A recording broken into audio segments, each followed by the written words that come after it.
أشهد أن لا إله إلا الله وحده لا شريك له وأشهد أن محمدا عبده ورسوله أما بعد فأعوذ بالله من الشيطان الرجيم بسم الله الرحمن الرحيم الحمد لله رب العالمين الرحمن الرحيم مالك يوم الدين إياك نعبد وإياك نستعين اهدنا الصراط المستقيم صراط الذين أنعمت عليهم غير المغضوب عليهم ولا الضالين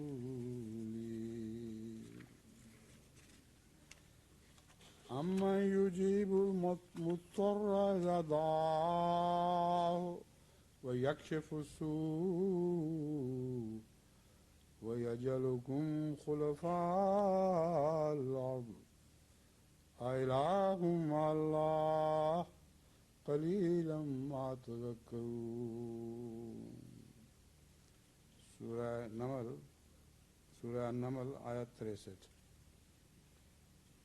یا پھر وہ کون ہے جو بے قرار کی دعا قبول کرتا ہے جب وہ اسے پکارے اور تکلیف دور کر دیتا ہے اور تمہیں زمین کے وارث بناتا ہے؟ کیا اللہ کے ساتھ کوئی اور معبود ہے؟ بہت کم ہے جو تم نصیحت پکڑتے ہو۔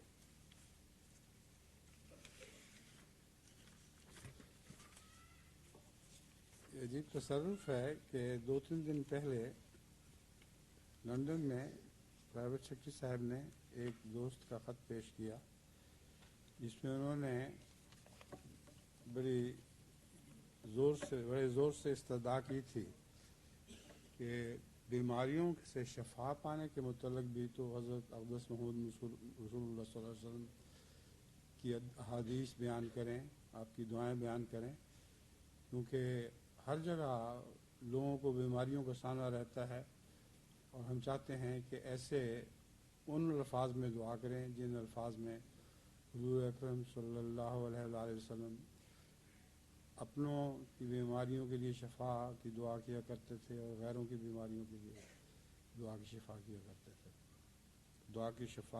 شفا کی دعا کیا کرتے تھے۔ اس سلسلے میں یہ بھی ایک عجیب اتفاق ہے کہ اسی خطبے کے لیے میں نے پہلے ہی انہی دعاؤں کا انتخاب کر رکھا تھا جو بیماریوں سے شفا کے متعلق ہیں۔ پہلی دعا جو لی گئی ہے وہ مسلم کتاب السلام باب الطب والمرض والرقی سے لی گئی ہے۔ یاد رکھیں، ہر موقع پر رسول کریم صلی اللہ علیہ وآلہ وسلم کی دعائیں ہمیشہ ایک نہیں ہوا کرتی تھیں، بلکہ مختلف الفاظ میں آپ دعا کیا کرتے تھے۔ اس لیے ان سب دعاؤں کو میں نے یکجا کر دیا ہے اور آپ سب پر منحصر ہے، جس دعا سے زیادہ متاثر ہوں اسی دعا کو اختیار کر لیں، مگر حسب موقع مختلف دعائیں استعمال ہو سکتی ہیں اور انسان کا دل خود ہی فیصلہ کر سکتا ہے کہ اس موقع کے لیے مجھے کس دعا کی ضرورت ہے۔ پہلی دعا مسلم کتاب السلام باب الطب سے لی گئی ہے۔ حضرت ابو سعید خدری رضی اللہ تعالی عنہ بیان کرتے ہیں کہ حضرت جبریل علیہ السلام حضرت صلی اللہ علیہ وسلم کے پاس آئے اور کہا، اے محمد، کیا آپ بیمار ہیں؟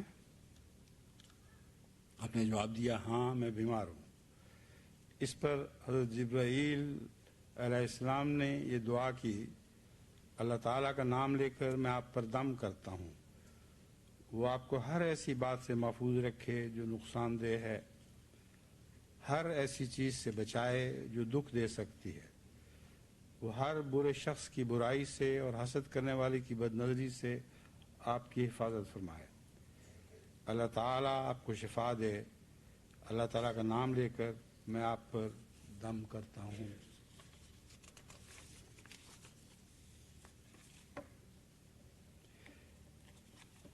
شفا کے لیے دوسری دعائیں جو حضرت صلی اللہ علیہ وسلم سے مروی ہیں، ان میں ایک حضرت عائشہ رضی اللہ تعالیٰ عنہ کی حدیث ہے جو ابن ماجہ سے لی گئی ہے۔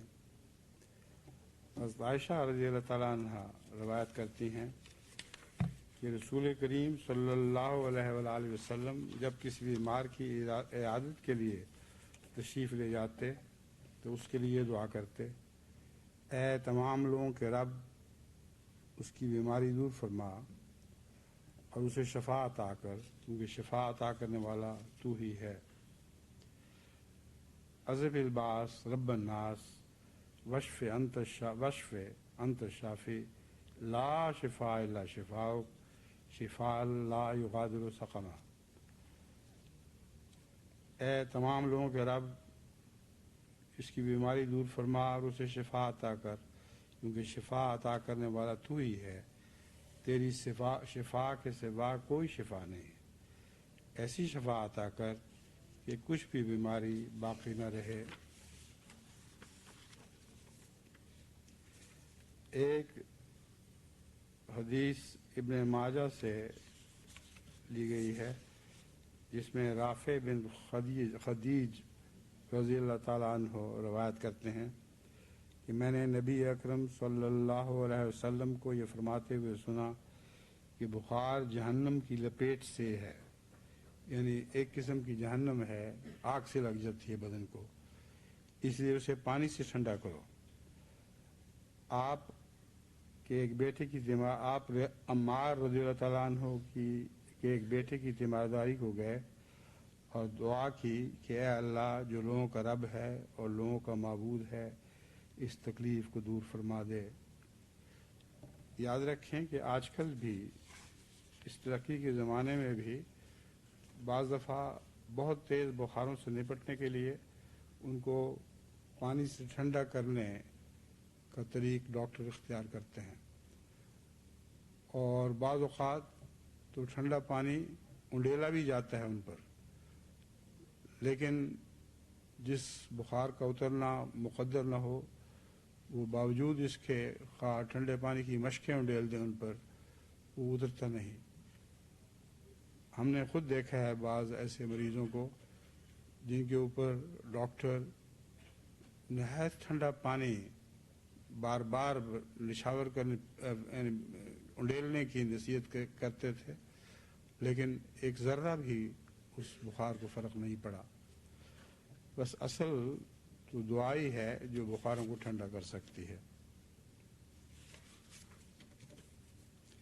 ایک اور حدیث سنن ابی داود کتاب الطب باب کیف الرقی میں درج ہے۔ حضرت ابو درداء رضی اللہ تعالیٰ عنہ روایت کرتے ہیں کہ میں نے رسول اللہ صلی اللہ علیہ وسلم کو یہ فرماتے ہوئے سنا، تم میں سے جو کوئی بیمار ہو یا جس کا بھائی بیمار ہو اسے چاہیے کہ یہ دعا کرے، اے ہمارے رب اللہ جو آسمان میں ہے، تیرے نام کی تقدیس ہو، تیرا حکم زمین و آسمان پر جاری ہے، جیسا کہ تیری رحمت آسمان پر ہے اسی طرح اپنی رحمت زمین پر بھی نازل فرما، ہمیں ہمارے گناہ اور ہماری خطائیں معاف فرما، تو طیب لوگوں کا رب ہے، اپنی رحمت میں سے رحمت نازل فرما اور اپنی شفا میں سے اس درد کو شفا عطا کر۔ اگر اس طرح الہا اور گریہ زاری سے کوئی دعا کرے تو رسول صلی اللہ علیہ وسلم نے فرمایا وہ ٹھیک ہو جائے گا۔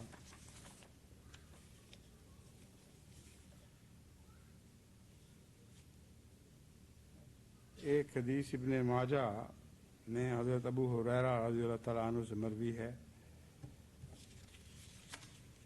حضرت ابو ہریرہ رضی اللہ تعالیٰ عنہ نے بتایا کہ حضرت صلی اللہ علیہ وآلہ وسلم میری عیادت کے لیے تشریف لائے اور مجھے مخاطب کر کے فرمایا کہ کیا میں تمہیں وہ دم نہ کروں جو میرے پاس جبرائیل لے کر آئے تھے. میں نے کہا یا رسول اللہ، میرے والدین آپ پر قربان، کیوں نہیں؟ اس پر آپ نے ان الفاظ میں دم کیا: اللہ کے نام سے میں تجھے دم کرتا ہوں، اللہ تجھے ان تمام بیماریوں سے جو تجھے ہیں شفا دے، اور گرہیں باندھ کر پھونکیں مارنے والیوں کے شر اور حاسد کے شر اور ہر حاسد کے شر سے جب وہ حسد سے کام لے تجھے محفوظ رکھے. آپ نے یہ دم 3 دفعہ کیا.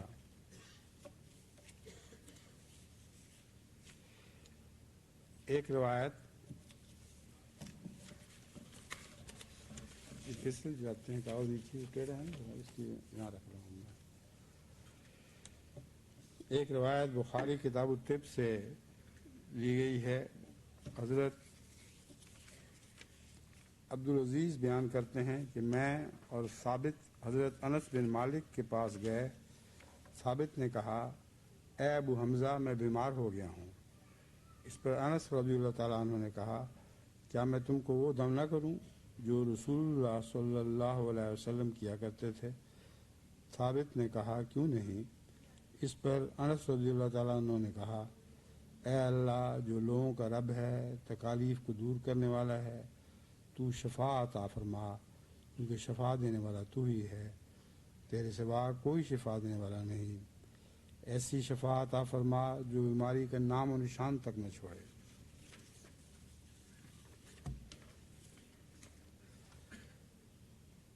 ایک حدیث ابن ماجہ میں عثمان بن ابی العاص الثقفی رضی اللہ تعالیٰ عنہ سے مروی ہے. بیان کرتے ہیں کہ میں نے نبی کریم صلی اللہ علیہ وسلم کی خدمت میں میں رسول اللہ صلی اللہ علیہ وسلم کی خدمت میں درد کی ایسی حالت میں گیا جس کی وجہ سے مجھے ڈر تھا کہ وہ مجھے ہلاک کر دے گا. اس پر مجھے نبی کریم صلی اللہ علیہ وسلم نے فرمایا کہ جہاں تکلیف ہے وہاں اپنا دائیں ہاتھ رکھو اور 7 مرتبہ یہ دعا کرو: اللہ کے نام سے میں اللہ کی عزت و قدرت کا واسطہ دے کر اس شر سے پناہ مانگتا ہوں جو میں محسوس کرتا ہوں اور جس کا مجھے ڈر ہے. میں نے 7 دفعہ یہ دعا پڑھی. اس پر اللہ تعالیٰ نے مجھے مکمل شفا عطا فرما دی. یہاں احباب کو یہ بات خاص طور پر نوٹ کرنی چاہیے کہ اس کا یہ مطلب نہیں ہے کہ دعاؤں کے بعد دواؤں کی کوئی ضرورت نہیں رہتی. دعا اپنی جگہ ہے اور دوا اپنی جگہ ہے، دونوں خدا ہی کی پیدا کرنا ہے. کوئی دعا کے بعد یہ دعویٰ کرے کہ اب مجھے کسی دوا کی ضرورت نہیں، یہ ایک تکبر ہے، کیونکہ نظام دعا بھی خدا ہی کا ہے اور نظام دوا بھی خدا ہی کا ہے، اور ان میں سے کسی ایک سے اعتناء کی اجازت نہیں. یہی طریق حضرت اقدس محمد مصطفیٰ صلی اللہ علیہ وآلہ وسلم کا تھا کہ دعا بھی کرتے تھے اور ساتھ ہی دوا بھی بتاتے تھے. اور بہت سی دوائیں آپ کی طرف منسوب ہیں جو آپ نے مختلف بیماروں کو دی. حضرت مسیح موعود علیہ الصلوۃ والسلام بھی ہمیشہ بڑی پابندی کے ساتھ دعا کے ساتھ ضرور دوا دیا کرتے تھے. ہاں بعض دفعہ آپ کو دعا کی قبولیت کی خبر اسی وقت مل جاتی تھی. اس وقت آپ پسند نہیں کرتے تھے کہ بیمار دوا پر اصرار کرے، لیکن بعض لوگ ایسا بھی کرتے تھے. حضرت مسیح موعود علیہ الصلوۃ والسلام نے ان کو سمجھایا بار بار کہ میں نے دعا کر دی ہے، اب واپس جائیں. انہوں نے پھر بھی کہا ہمیں کچھ دوا بھی دیں. اس پر حضور حضرت رسول اللہ صلی اللہ علیہ وسلم نے بکراہت وہ ایک دوا بھی ان کو دے دی، مگر آپ کو اس سے پہلے خدا تعالیٰ کی طرف سے علم دیا جا چکا تھا کہ یہ بیمار لازماً اچھا ہو جائے گا.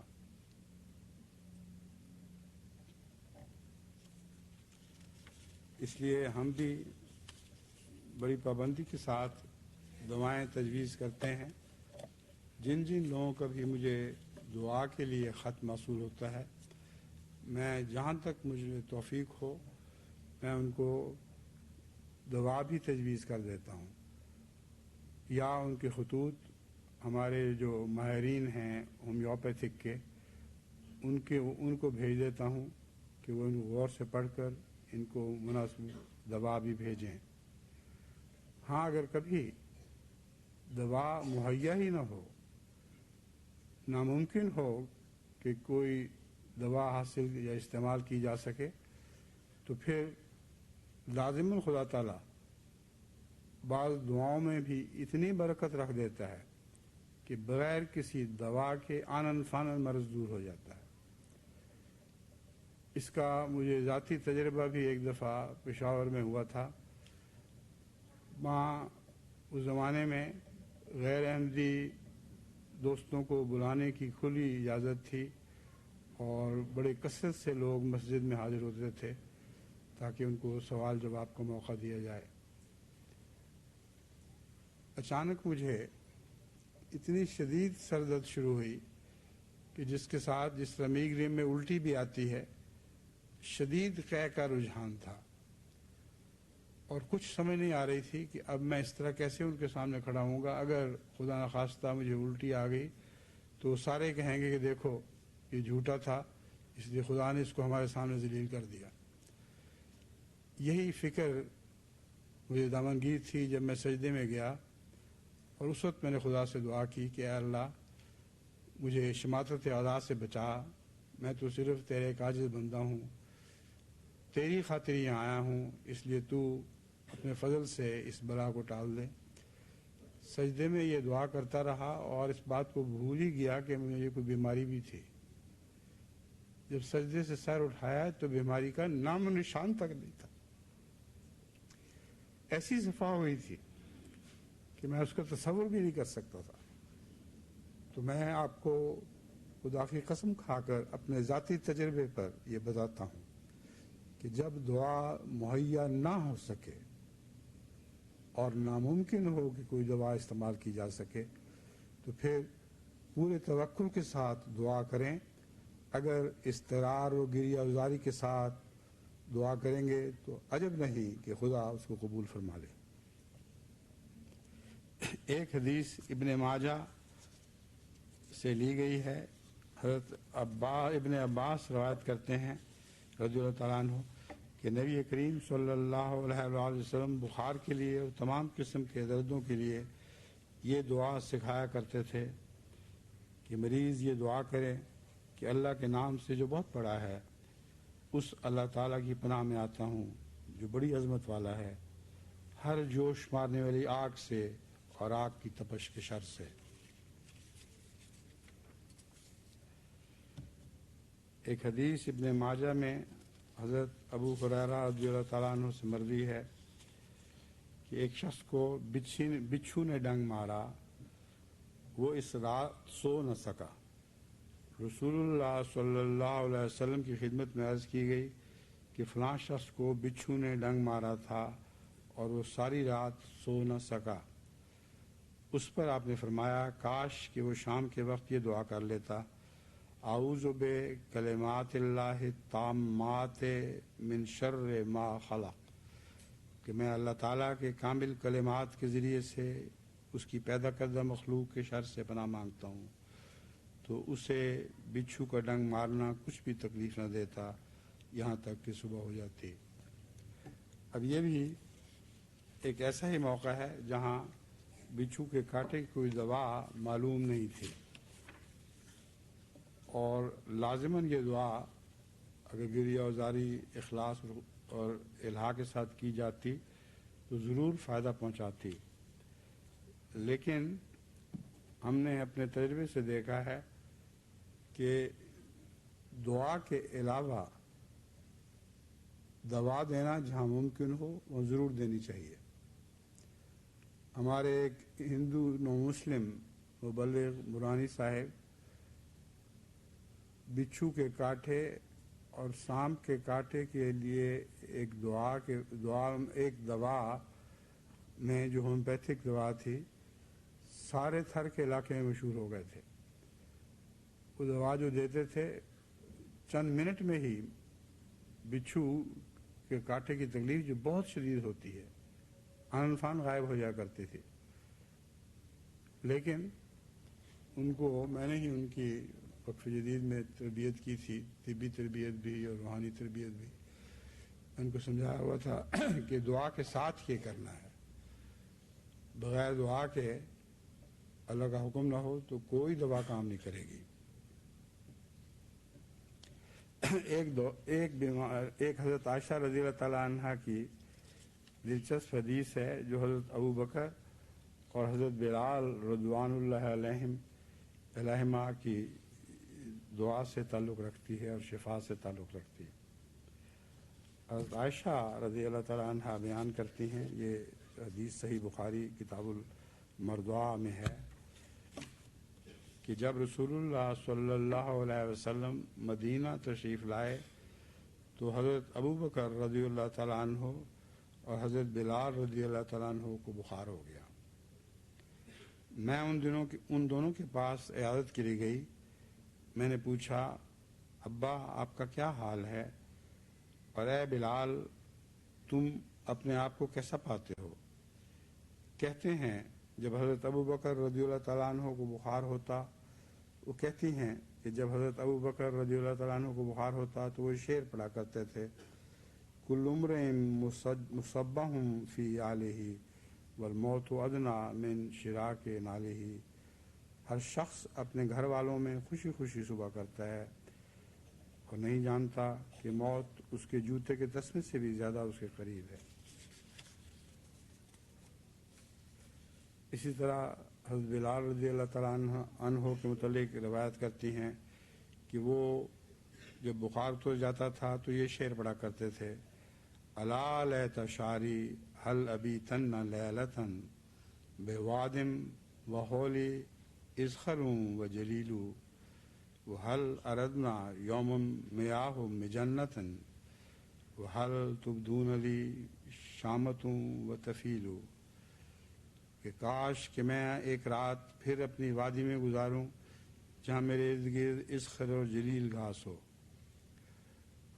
بخار اتر جاتا تھا یہ بجائے غالباً یہ دعا وہ ہے جب بخار ہوتا تھا تو یہ دعا کی یہ شعر پڑھا کرتے تھے کہ کاش میں ایک رات پھر اپنی وادی میں گزاروں جہاں میرے ارد گرد اذخر اور جلیل گھاس ہو. کیا میں مجنہ چشمہ کے پانی پر پھر کبھی وارد ہو سکوں گا، اور کیا شامہ اور طفیل پہاڑ کبھی دیکھ پاؤں گا؟ حضرت عائشہ رضی اللہ تعالیٰ عنہ بیان کرتی ہیں کہ میں حضرت صلی اللہ علیہ وآلہ وسلم کے پاس آئی اور آپ کو ان دونوں کی صورتحال سے متعلق اطلاع کی.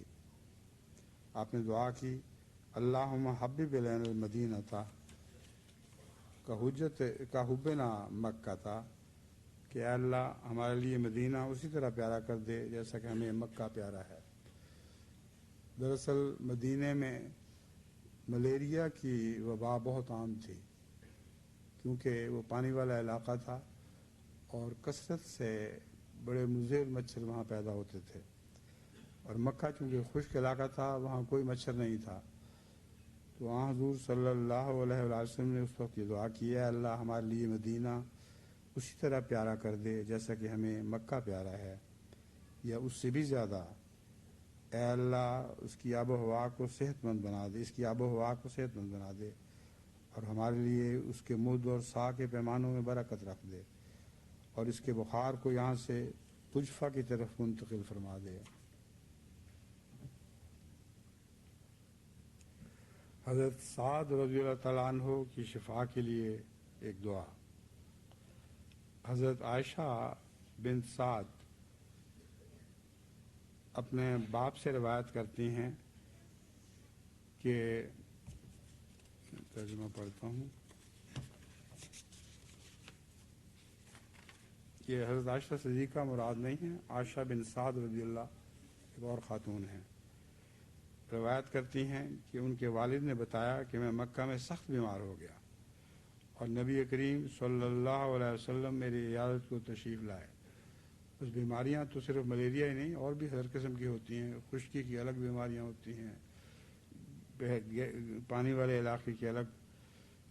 تو ایک دفعہ وہ کہتے ہیں میں سخت بیمار ہو گیا، حضرت صلی اللہ علیہ وسلم میری عیادت کو تشریف لائے۔ میں نے عرض کی کہ اے اللہ کے نبی، میں کافی مال چھوڑ رہا ہوں اور میری صرف ایک بیٹی وارث ہے۔ اب یہ جو بیٹیوں کی وراثت کا مسئلہ ہے، اس پر بھی اہل فقہ اس حدیث پر غور کریں، کیونکہ ان کا عمومی فتویٰ اس حدیث کے فتویٰ کے بالکل خلاف جاتا ہے۔ وہ کہتے ہیں میں نے عرض کیا میری ایک بیٹی ہے، وہ سمجھتے تھے کہ میں روحت کا وقت اب قریب آ چکا ہے، اس لیے اب مجھے وصیت ضرور کرنی چاہیے۔ بس میں اپنے مال کے 2/3 حصہ کی وصیت کرتا ہوں اور 1/3 اس کے لیے چھوڑ دیتا ہوں۔ فرمایا نہیں۔ میں نے عرض کی پھر میں نصف کی وصیت کر دیتا ہوں اور نصف اس کے لیے چھوڑ دیتا ہوں۔ فرمایا نہیں۔ میں نے عرض کی پھر میں 1/3 کی وصیت کر دیتا ہوں اور 2/3 اس کے لیے چھوڑ دیتا ہوں۔ اب 1/3 دین کو دینا اور باقی سارا مال اس بیٹی کو دینا، یہ مراد ہے اس سے۔ 1/3 کی وصیت کر دیتا ہوں، جیسا کہ ہمارے نظام وصیت میں بھی 1/3 سے زیادہ خدمت دین میں پیش کرنے کے لیے وصیت نہیں کرنی چاہیے، اور 2/3 اس کے لیے چھوڑ دیتا ہوں۔ آپ نے فرمایا 1/3 ٹھیک ہے اور 1/3 بھی زیادہ ہے، اگر زیادہ اس کے لیے چھوڑ دو تو اور بھی بہتر ہے۔ پھر آپ نے اپنا ہاتھ اپنی پیشانی پر رکھا اور پھر میرے چہرہ اور پیٹ پر اپنا دست مبارک پھیر کر دعا کی، اللہم اشف سعدم واتمم لہ ہجرتہ، اے اللہ سعد کو صحت دے اور اس کی ہجرت کو پورا فرما۔ سعد رضی اللہ تعالیٰ عنہ کہتے ہیں کہ میں اب تک اپنے جگر میں آپ کے دست شفقت کی ٹھنڈک محسوس کرتا ہوں۔ ایک حدیث سنن ترمذی کتاب الدعوات سے لی گئی ہے۔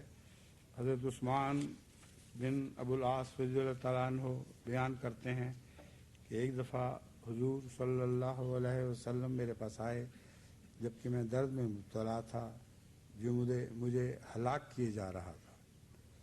اس پر حضور نے فرمایا اپنا دایاں ہاتھ 7 بار پھیرو، یعنی مقام معروف پر 7 بار پھیرو اور یہ دعا کرو، میں اللہ کی عزت اور عظمت اور قدرت اور غلبے کی پناہ مانگتا ہوں اس شر سے جس میں میں مبتلا ہوں۔ راوی کہتے ہیں کہ میں نے ایسا ہی کیا تو اللہ نے میری ساری تکلیف دور فرما دی۔ تب سے لے کر میں اپنے اہل و عیال اور دوسروں کو بھی اسی دعا کی نصیحت کرتا چلا آ رہا ہوں۔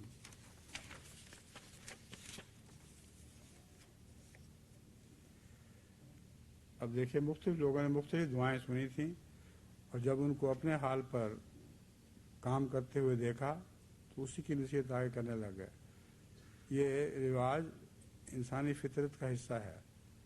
آج کل بھی کوئی شخص کسی دوا سے شفا پا جائے تو قطع نظر اس کے کہ وہ دوا کسی دوسرے پر اطلاق بھی پائے گی کہ نہیں، ہر ایسے مریض کو اسی دوا کی نصیحت کرتے ہیں۔